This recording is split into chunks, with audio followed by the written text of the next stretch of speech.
Hey there, my name is Rocco. Welcome to my channel. This is a place where I do Daz 3D tutorial videos so that you can get the most out of your own renders. Now, in the last video that I posted, we took a look at volumetrics that were introduced into Daz 4.20, which has just been recently released, if you didn't know that. Now, volumetrics, of course, are a welcome feature. It's good. We're happy with that. However, another feature, or more accurately a fix, that's been introduced with 4.2 is with ghost lights. Now, for those people who don't know what a ghost light is a primitive that we can add into the scene, something like a square, a cube, a plane, a sphere, something like that. We can then turn it into an emissive light, and then with the opacity slider, we can make it almost invisible so that it doesn't actually show in our scene, but we still get the light that it's emitting.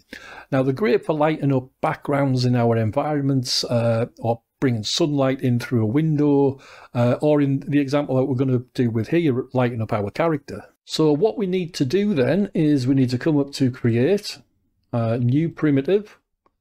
The type is going to be a plane in this example, but we could use any of the primitives in that list. I'm going to keep it at 1 meter and I'm going to hit accept. And here, down here is the primitive in question.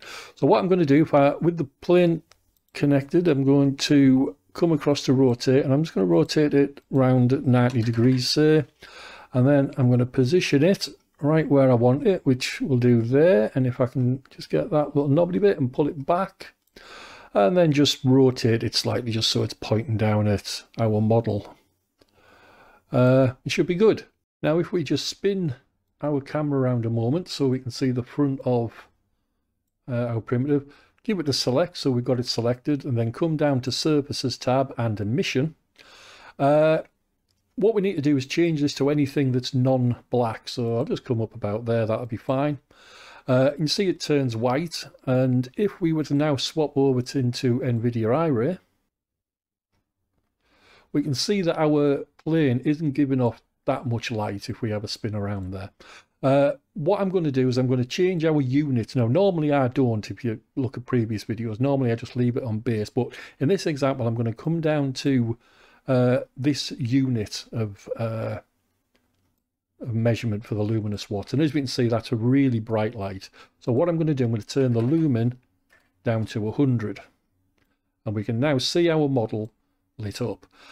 Now, in previous versions of Daz, what we could then do is we could come down to the geometry tab and then come up to cut out opacity here, and we could lower this down to the point where our light almost becomes invisible. What I used to do, used to go 0, 1, 2, 3, 4, 5, 6, and then used to be able to do that so that the light itself, the square, the plane, becomes invisible. But in previous versions, the light would remain. But now in 4.2, the light is also diminished, just like what the plane is. That's the fix that's being made.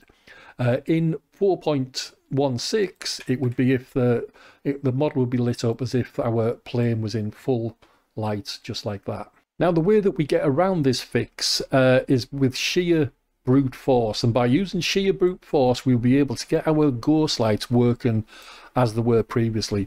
And the way that we do that is through reminding ourselves of a couple of things that we've done. Our cutout opacity, if you remember, I counted out 1, 2, 3, 4, 5, 6 zeros and a 1. That's as the most invisible that we can make our plane in this example that we can without actually removing it completely from the scene. If we go any lower than that, it will disappear completely. That's the lowest opacity rating that we can go with.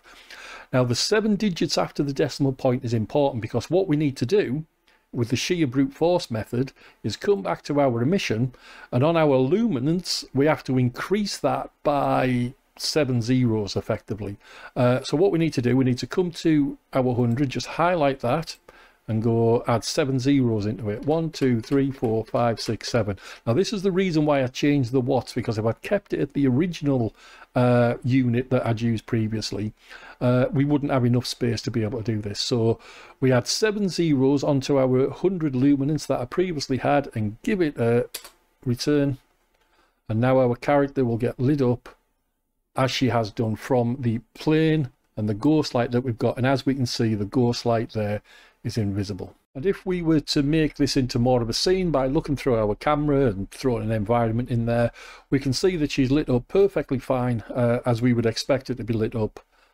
Despite the fact, as we've just noticed, if we click on geometry, our cutout opacity from our one plane, emissive plane, being really low like that. So that's how we get around the fix to ghost lights. We just use sheer brute force, get the hammer out, give it a whack up the lumens and the luminance value. Like I said, you have to add on there a number of zeros equal to the digits after the decimal point in your cutout opacity, and you'll have a ghost light working exactly like it did do in previous versions of Daz.